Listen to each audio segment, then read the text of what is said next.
My name is Blake Midgette. And your age? 35. Did you ever get made fun of for your name? Yeah, not for my last name, which doesn't make much sense. I got made fun of for my first name all the time. Yeah. Because those Garbage Pail Kids, there was this hippie named Blake Flake. And everybody would, they'd call me Flake in elementary school. My last name is Midgette. Like, how do you not make fun of that?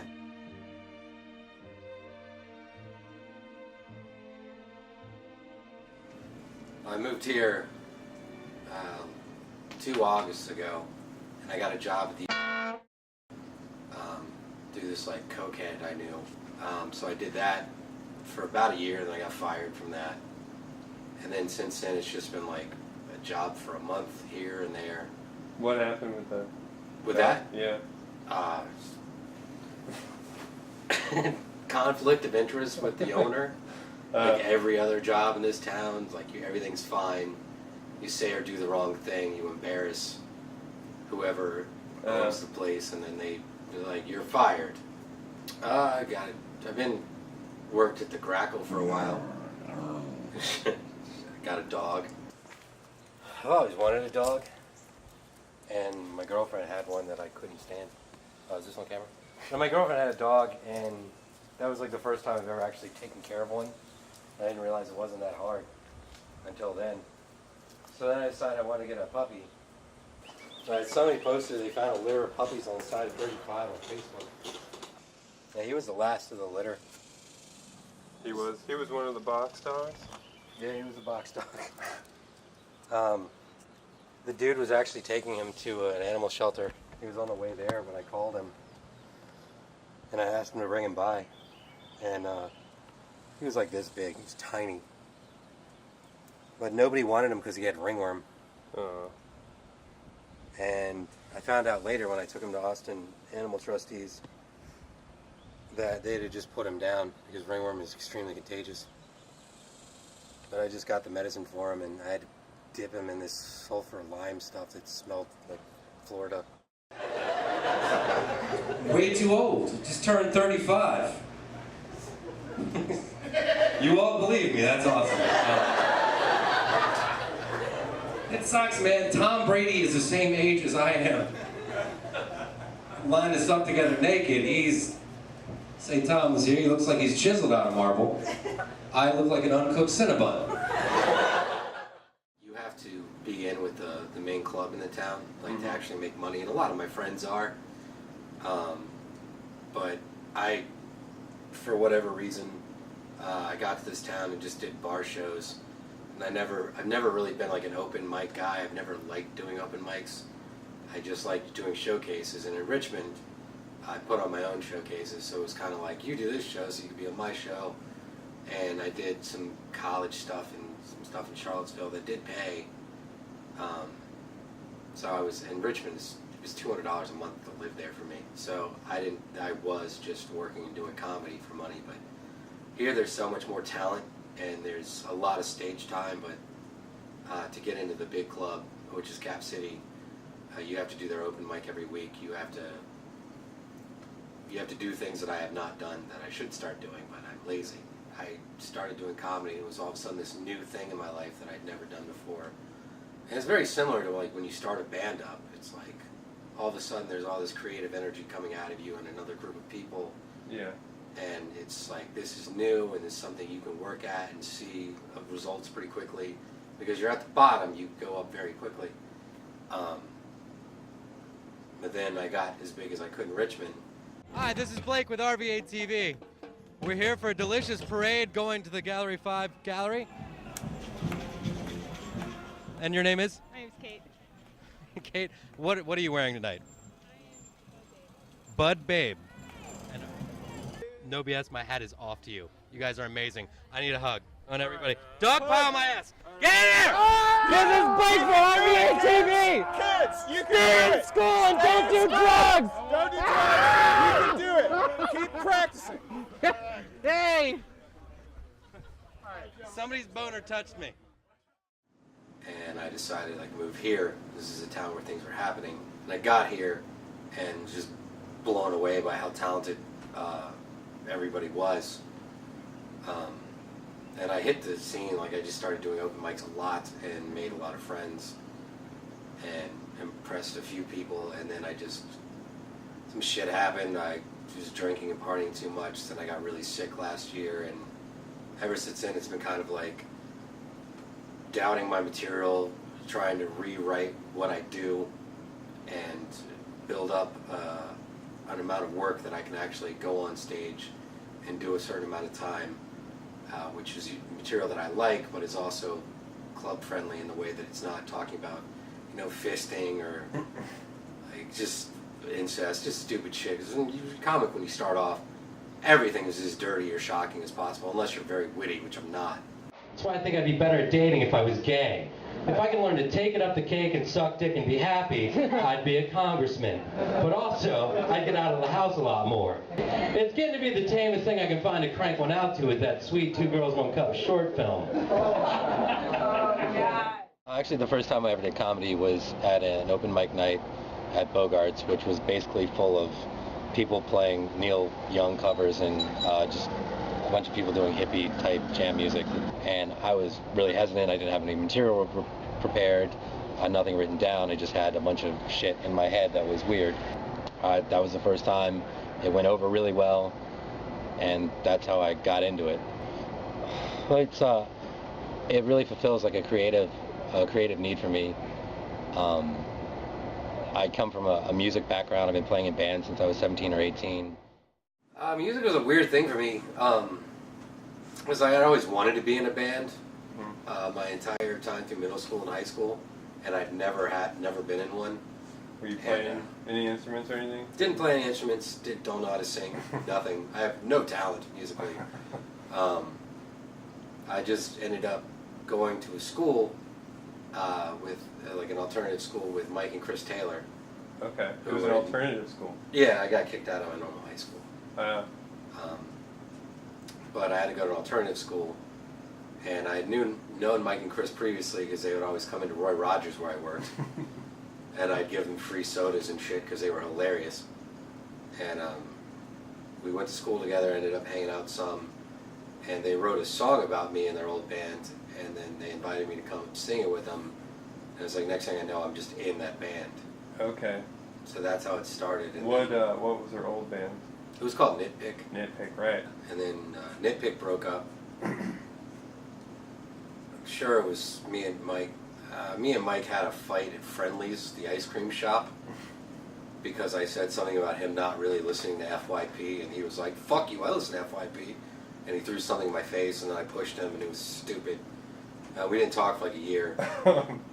And then that was over, so I was like, well, I guess that was my musical part of my life, so I could tell my kids one day I was in a band once. And I got a job as a carpet cleaner, where I would just drive around a big creepy van and clean people's carpets. And one day I had a job cancel right next door to the Taylor house, so I went over there and talked to Mike. And I was like, we should start a band again, I'm really bored. And he had showed me some riffs that he'd been writing, and then we had been talking about me and him and Chris and then George Crumb doing a band. And then I met Johnny Ward at a Christmas party at his house. It was my ex-girlfriend, was one of his sister's best friends. And it became, like I just went downstairs because I didn't really care about most of the people that were up there. There was a bunch of old people. And me and Johnny were playing Earth Crisis songs downstairs. Just firestorm. And I was like, you want to play drums for Nitpick? And he was like, I'd love to. And then I turned into what Page 99 was.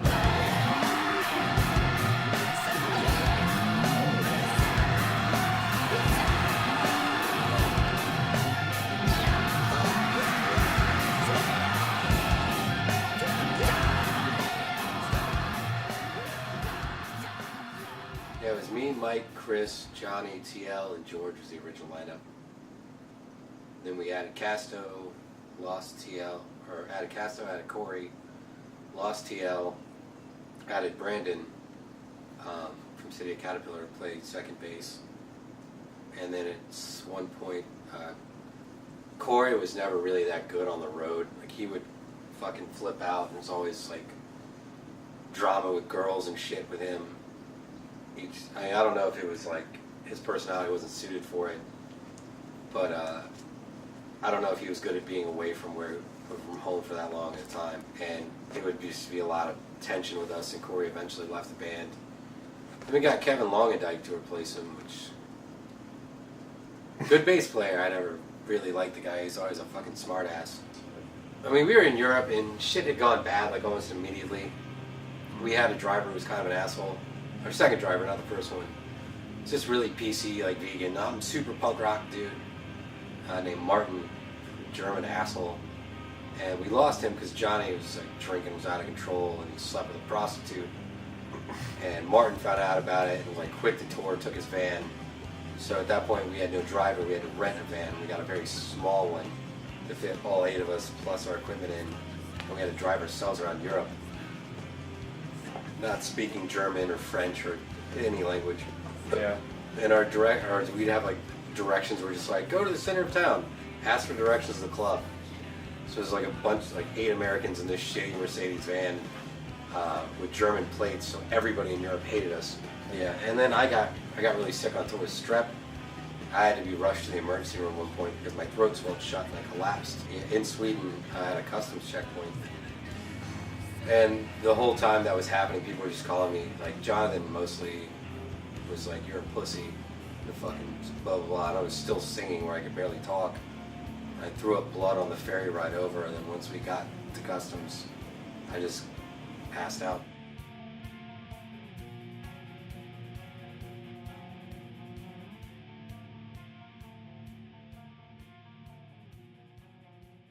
I healed up from that, started singing again, and the part of the tour we were supposed to go to England. We couldn't drive ourselves over there because the roads are different. We found one guy who would do it, but he would only do it if we paid him a certain amount and let him bring like 5 crates of merch, which weren't physically possible. Yeah. So we said no, and I was like, you know what, let's just go home, and that was pretty much it. We did a couple last shows. We did one. I went to the DC one. Yeah, we did one at Wilson Center. Wilson Center in DC, and then one at the Auto Bar in Baltimore. Hold on one second. Yeah, we did the one at the Wilson Center, and then the other one was at the Auto Bar, which we played with the Cro-Mags for some reason. Did you hear what happened with them just now? No, I just saw that. The Harley, singer? the ex bass player stabbed somebody in the band. It's pretty awesome. Those guys are dicks. So he was the ex bass player. Yeah. And he stabbed a new guy. Yeah. And Apparently they got a fight, and the new guy bit him, and then Harley slashed him with a knife. It was at a show. At a Cro-Mag show. Yeah. Which is hilarious, because when we played with them, those guys were complete fucking assholes. And the singer kicked a girl in the face, and they had this weird, like pimp suit black stage manager guy who was like, nobody looks John Joseph in the face. And we were just like, what the fuck, what are you talking about? And they were just telling stories about jabbing. He was like saying that he was trying to like kill this guy with a needle full of AIDS blood or something. I don't know. Shitty stuff. Yeah, they're just dumb New York thugs. Right. Now I can't ever go to New York. Yeah. We heard what you said. We heard what you said, bro. I don't keep anything. I only have 2 Page 99 records just from the Uniter show. Yeah. Oh yes, the reunion show. Mike contacted me about it, and I was like, absolutely. Had you kind of missed that? Yeah, definitely. I mean, the difference between comedy and music, when you're on stage, it's like when you're doing comedy, you're all by yourself. Yeah. It's all material you've created. It's all work that you've put into it in that way. And then you go on stage, and it's just your personality that's going to win a crowd over or not. So you're the only person. Music, you have all these other people. Yeah. That if somebody makes a slight mistake, it's not really that big of a deal. And also, just the fundamental difference between like standing on stage and telling jokes or being on stage playing music. Because people see a music show, they're going, like, you're just programmed because the music makes you feel things. Just the actual music itself, not just the words. It makes you want to dance or sway, or you want to enjoy yourself. With comedy, almost everybody that goes to a comedy show goes there thinking this is gonna suck. Well, there's comedy fans and there's people that like most comedy fans aren't gonna heckle. They're not gonna. Yeah. They're not even gonna come up to a comic afterwards. Because a lot of times they'll feel like I'm a tool if I approach this guy to tell him that I like him. Well, the comedian's gonna be like, thank God somebody likes me enough to come up and say hi to me. But comedy on stage, if you kill, it's one thing. It's a better feeling like playing a show and having the crowd go nuts. I mean, that's awesome. If you go on stage and you destroy and everybody's laughing, that's great. What is hard is like when you're the first, like when you start off, the first couple comics on a show, say the MC didn't really like break the audience open, haven't been any laughs. At this point, they've already seen a comic or two and they're very skeptical, especially if they're not drunk. And it's kind of like they're sitting there going, oh my God, what have I gotten into? This is going to suck. And at that point, like if you do really well, you can crack them open. If you just have a decent set, a lot of times you'll see people just like smiling at you and maybe chuckling quietly, but nobody's really like going out there, just like letting loose. And that's a really hard thing to deal with sometimes, because it's like you work really hard on your material and you want it to destroy, but it doesn't. And it's every time that happens, or it just, doubt starts to creep into your mind, like, why am I not getting laughs? Is it my personality? Is it my stage presence? Am I not making enough eye contact? Do I have to talk more to people? It's 1,000 things you ask yourself. And there's a lot of comedians that I know that don't do that at all. They don't care? Don't care. For me, it's like, it's very present. And I don't normally let it affect me on stage, but a lot of times afterwards I'll be like, I need new shit. I hate what I'm doing. Yeah. And that's what causes me to not go on stage as much as possible and go to open mics. Because I'm just like, what I have isn't good enough. I need to get better. But it's very self-defeating, because the only way you get better is when you're on stage more.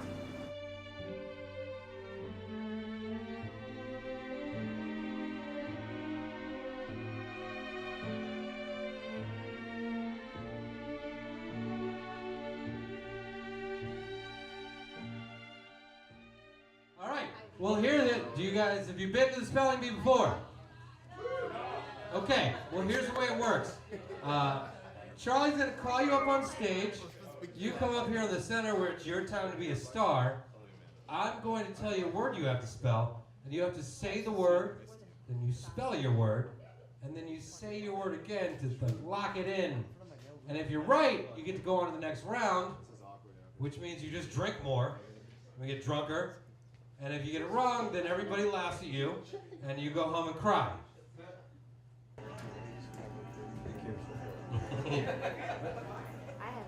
I hate good-looking people on my stage. I'm sorry, it's cool, man. I just want to be you inside you. It's Scarlet Witch. Scarlet Witch. Yeah, get close to that microphone. Scarlet Witch. Yeah. S-C-A-R-L-E-T-T.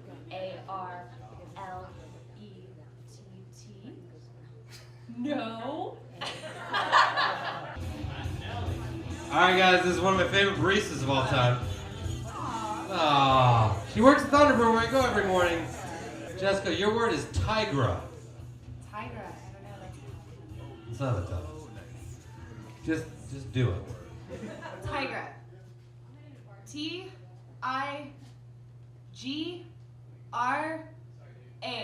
Tigra. You got it!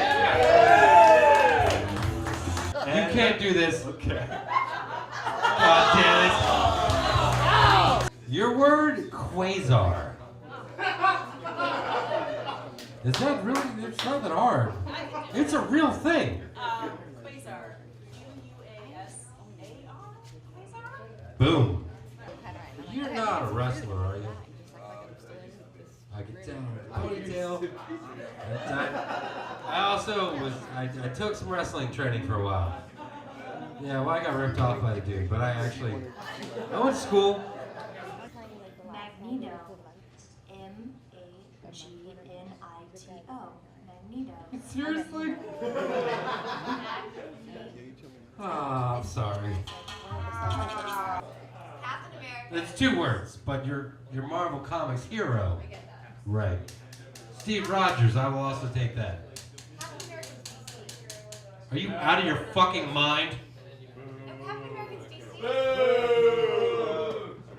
I'm sorry you're out of the competition. You're done.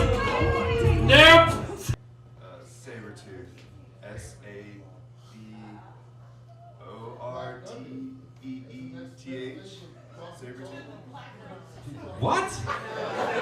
Silver Samurai. S-I-V-L-E-R. Samurai.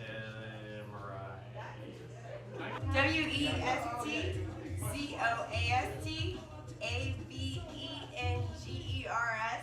That's really hard. You're correct. Say it again. Avengers. Booyah. This guy hates people from New Zealand. Correct response. There was something from the last page. I did something from page 99. Fuck. Called you out. Who called what out? No chance you know what that really is. I just knocked the speaker over. Which one of these dicks told you to say that to me? Monitor? What are you talking about? All right, With fine. me.